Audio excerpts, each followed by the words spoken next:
I was considering 2 or 3 different game ideas. But no, everything turned out for the best, I think. I wouldn't go back and mess with it. FNAF as a franchise has come quite a long way since 2014. As with any series that grows to this size, it becomes a yearly event to celebrate the very day that it was created.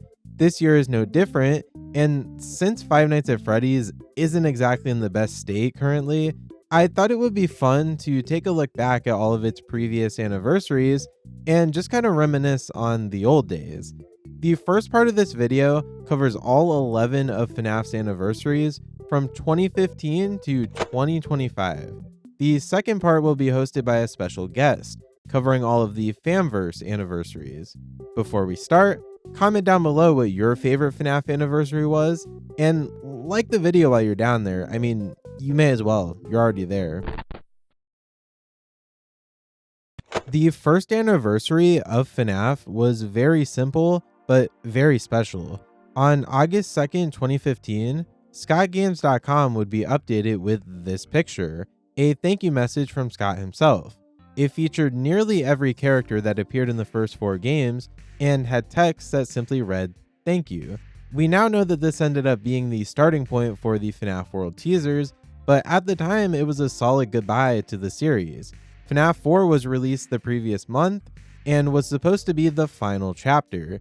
I mean, so was FNAF 3, but here we are now. Regardless, this one brings back so many good memories from those early days of the series. It was a short and sweet conclusion to a very short yet complex series of 4 games. It's not anything grand like what we'll be covering with some of the later anniversaries, but it was all that was really needed at the time. That's literally it for the first one. Between the first and second anniversary, the only game to actually release was FNAF World. Over the course of the day, Scott would update his site with various behind the scenes images from FNAF 1 and 3. First we got Freddy, but he's missing his body. It's pretty much just an endo with Freddy's head on it. Every picture here shows various angles, along with the wireframes of the scenes. It is quite cool that we got to see this stuff. This Freddy one has the date of May 28th, 2014, a little over 2 months before the game was released. It's also the only one that has a date on it. Bonnie is next, and the one notable thing here is his pose. It's kind of odd, but it's also very funny. The third picture here is Chica, and surprisingly, it's actually a normal one. The only thing here is that Mr. Cupcake is winking, which is pretty easy to miss. Number 4 was Foxy, and this one is kind of cursed. He's doing a double thumbs up, meaning his hook has been replaced by another hand. He's also missing his arms, showing the endo underneath. The other odd thing here is the lack of his iconic tearing in his chest. Out of all the second year pictures, this one is probably the most interesting to me. The 5th picture is a frame from the FNAF 1 Bonnie jump scare. It's cool to get to see some of the office scene as well and how it was set up. Number 6 is similar, showing a frame from Chica's scare. Again, it's interesting to see the wireframes of all the office props and obviously Chica herself. The last photo for this year was one of Springtrap. He's missing his head and chest, revealing the corpse underneath. While Springtrap is a very iconic design, this reveal kind of shows that Scott was never very good with actually modeling humans, and it's pretty silly to look at. I honestly think that this was an awesome thing to do for an anniversary, and I wish we got stuff like this every once in a while. Year 3 continued this idea of behind the scenes pictures, but this time they had a deeper hidden intent. On August 8th, 2017, we got 9 or 12 pictures depending on who you ask. I'm going to cover all 12.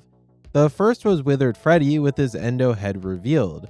It's similar to the others, again, cool to see. Second was a look at the Freddles. Again, we've seen plenty like this already, and there's not a whole lot to say, but it's cool. The third picture, featuring Springtrap, is where these actually start to act as teasers.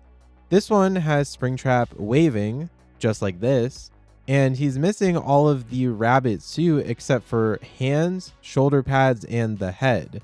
If you look closer though, you may notice something odd. This hand seen in the bottom left isn't Springtrap's. It's actually the first look we ever got of Scraptrap. This was perfect. It was Scott giving the community something cool to look at for the anniversary, but it was also teasing the next thing very subtly in true FNAF fashion. The fourth picture was Funtime Freddy. He's in this funny jumping pose, but the important thing here is again the bottom left.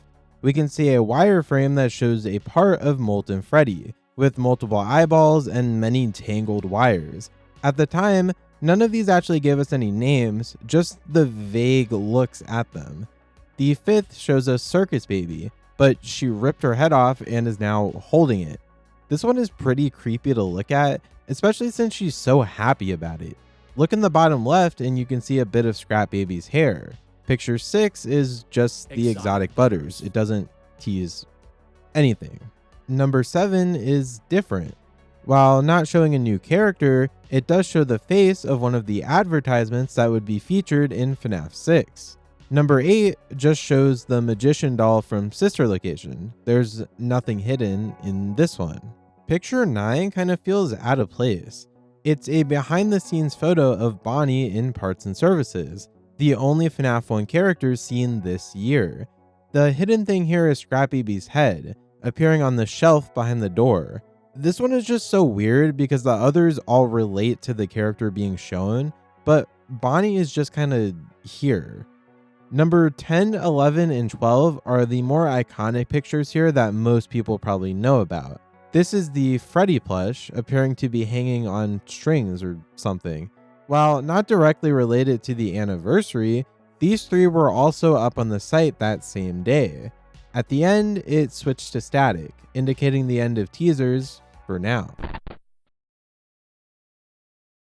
The 4th anniversary of FNAF brought us something different from any of the previous years. On August 8th, 2018, Daka would upload a video interviewing Scott Cawthon. This hour-and-a-half long video covers various things across the entire series. There's no way to cover everything in this video, but I will go over some of the more iconic and interesting moments. When talking about how the MAME 4 came to be, Scott goes into Foxy specifically. One of the contenders was a fox, obviously, which ended up winning. The other one was a wolf. Another one was going to be a beaver, but then later I decided against that because I thought that was too on the nose from Chipper, so I decided against that. But it's interesting to hear how these characters were decided on. Imagine if we did end up with a wolf character instead of Foxy. I guess we got there in the end eventually anyways. This is also the time when he talks about Bonnie being the only one that actually scared him. In the FNAF 2 part, he said something that I found very interesting. More chaotic than the first one. It should be just crazy. It should be overwhelming panic.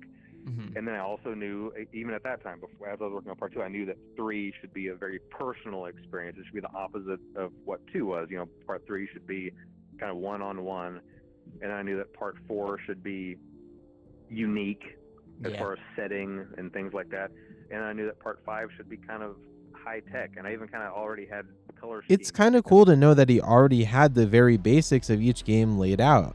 In the FNAF 3 section, he states that it was supposed to be the ending, but the criticism of Springtrap's jump scare made him want to do more. The FNAF 4 section mentions the box, and how Nightmare Foxy's tongue ended up being scrapped.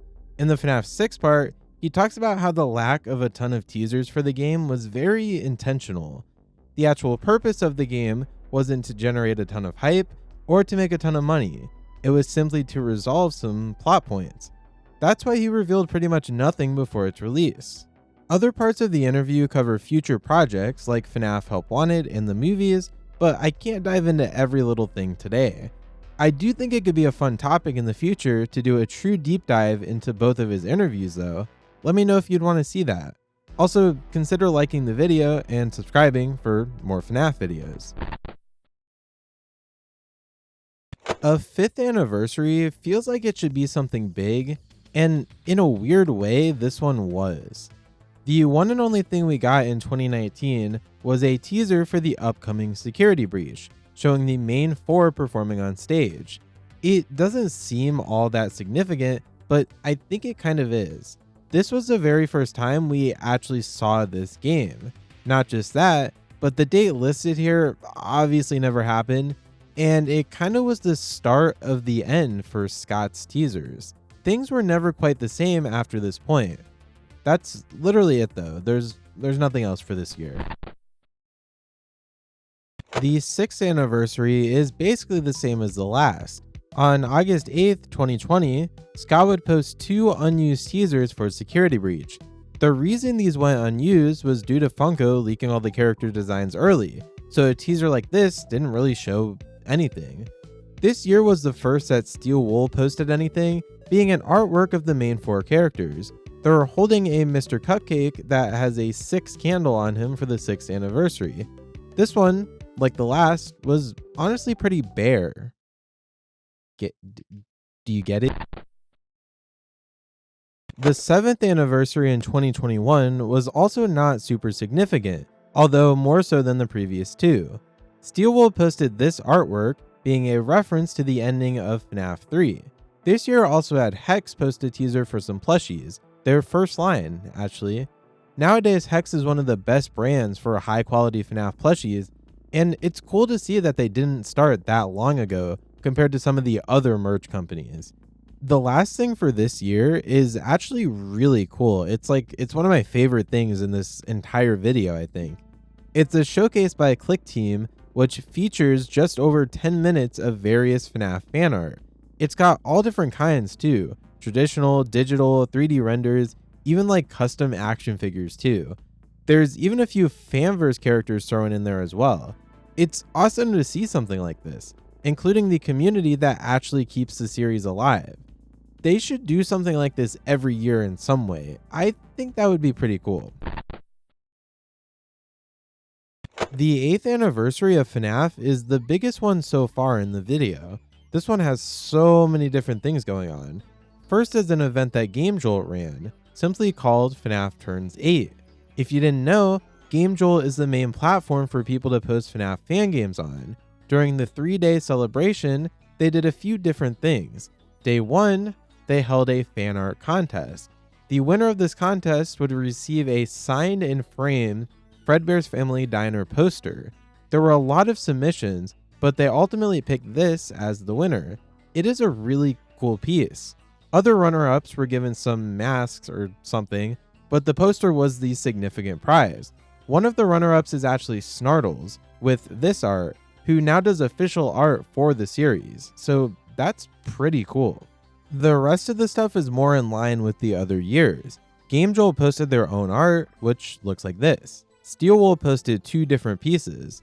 This one on the actual anniversary, then this one on August 12th.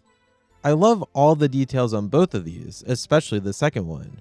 Click Team posted their own art as well, being this simple piece. Cloak posted a picture of Mr. Cupcake, teasing some new merch. U2's got Deregular Sauce and used his amazing Glamrock Freddy cosplay to tease a new Security Breach line of plushies. Finally, Jason Blum revealed that Jim Henson's Creature Shop was developing the animatronics for the first movie, along with this teaser image. Year 8 was a great one in terms of FNAF anniversaries. The 9th anniversary was a bit smaller, but not bad by any means. Steelwool Studios teased that they would be at PAX West, using a picture of Freddy from the Help Wanted art. U2's again teased a new line of merch, which included a limited print of the FNAF 1 cast. Hex also posted art this year, resembling Happiest Day. GameJolt did another event this year, but it was on a much smaller scale than the last one. There were various quests to complete in order to enter a chance to win a few different prizes. These included one of 3 U2's figures of Golden Freddy, Springtrap, or Purple Guy, a physical copy of Security Breach for the PS4 or PS5, or a Steam code for the game. There were also a few random rewards like these 3 temporary avatar frames, along with a sticker pack. There was nothing too big this year, but it was still quite a lot more than some of the previous ones. Year 10 is the big one. It easily has the most of any anniversary in this video, and unless the 12th anniversary does something big, which I doubt considering FNAF's current state, this one will be the biggest for quite a while. It actually started a few months before the anniversary, with Scott creating and announcing an official Twitter account for Five Nights at Freddy's. It's insane he didn't have one made sooner. He posted this artwork, along with a list of reveals the next day that would be coming for the week of FNAF's 10th birthday. The week came and things started happening. Fanverse stuff will be covered later, but as for main FNAF stuff, it started with a book release for the VIP interactive novel on the 3rd. On August 4th, we got our second Scott Cawthon interview. Like the first, he covers many different topics. I also can't cover all of it, but the main things were these.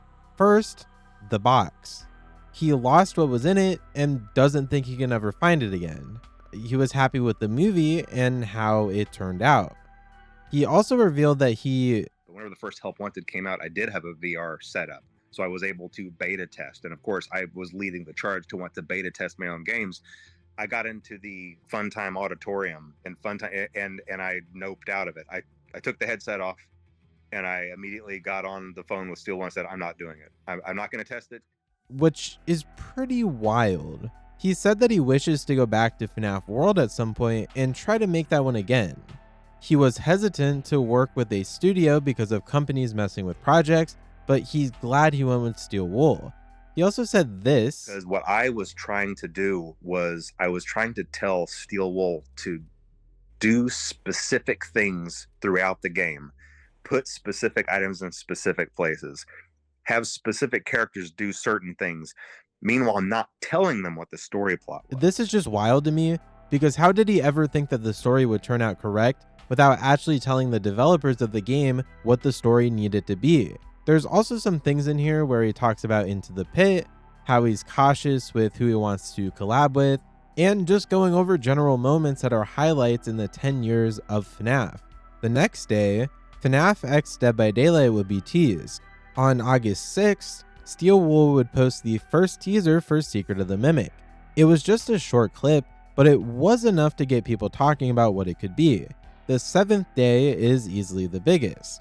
It was originally meant to just be the release of the 5 Laps at Freddy's demo, but due to an issue with an early release in Japan, we also got Into the Pit this day too. In classic Scott fashion, the game was released early. This game is awesome and definitely deserved to be the 10th anniversary game. To make up for the early release, Scott posted 4 script pages from the FNAF 2 movie, with only one actually being real. Other smaller things would include an artwork by Steel Wool, along with quite a few pictures of the toy animatronics being worked on for the second movie. There was also quite a bit of merch that got made for this anniversary. Funko made some mystery minis and this really cool statue of Golden Freddy. They also made Funko Pops based on the animatronics from the first film, along with withered Golden Freddy and the puppet for some reason. U2s would release some merch for Scott's previous game, Chipper & Sons Lumber Company, per request of Scott himself.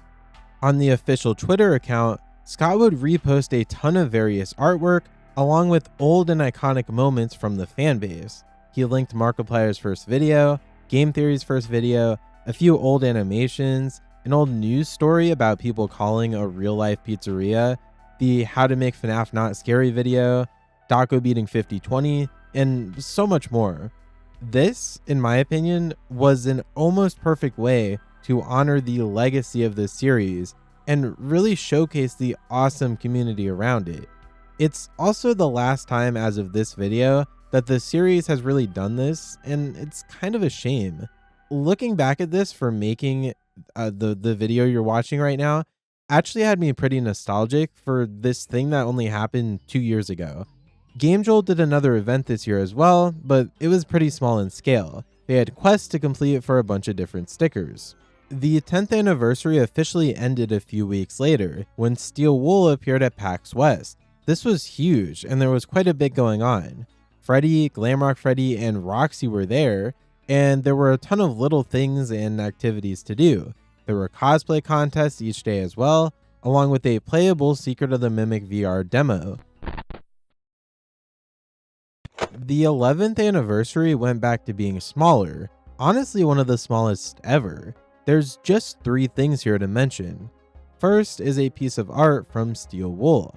It's Foxy in his cove with the text on the sign changed to 11 years.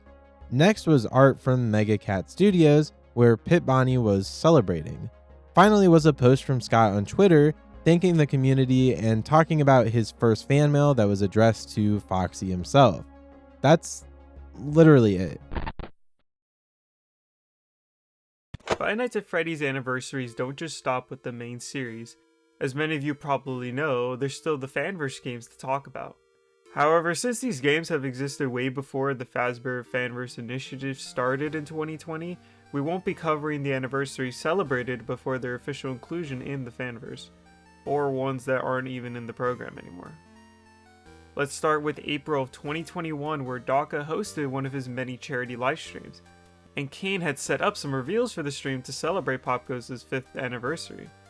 These reveals were an art piece for the 5th anniversary of Popgoes, a song from Evergreen, a first look at the kitchen from Evergreen, and some in-game trading cards which were also given to Daka as real ones. The following month, Emil would make a Candy's 6th anniversary post where he would update us on the development of Five Nights at Candy's 4. In 2022, we got a bunch of merch reveals for the anniversary. For Popgoes' 6th anniversary, Kane revealed that Popgoes would be getting his very own Youtooz figure. Then, a couple months later, we got news from Funko that some Fanverse characters were getting plushies. They were Candy, Blake the Badger, and of course the iconic Popgoes one. Around the same time, Hex also announced that Candy and Popgoes were getting plushies too. In 2023, Kane released some free-to-download wallpapers for False Balloon Boy and False Toy Freddy for the 7th anniversary of Popgoes. During FNAF's 9th anniversary in August, we got some more Youtooz merch reveals for a long Popgoes and Candy plush. And Kane would later upload some work-in-progress screenshots of the office in Evergreen, featuring a very goofy drawing of Popgoes building Black Rabbit, but still some nice looks at the office regardless. For the 8th anniversary of Popgoes in 2024, Kane released some teaser screenshots for Evergreen as well as some new teasers for his other projects. We got a look at My Popgoes, and that Popgoes Arcade would be getting an update called Fighting Chance. Emil also dropped a Five Nights at Candy's Fur, see what he did there, demo for the Candy's 9th anniversary. And then later that year for FNAF's 10th anniversary, we got 2 huge drops. We got the full release of My Popgoes and a demo for The Joy of Creation. These were both huge for the Fanverse and were both looking really good in terms of quality. This gave people hope that the Fanverse had a reason to take so long with releasing their games.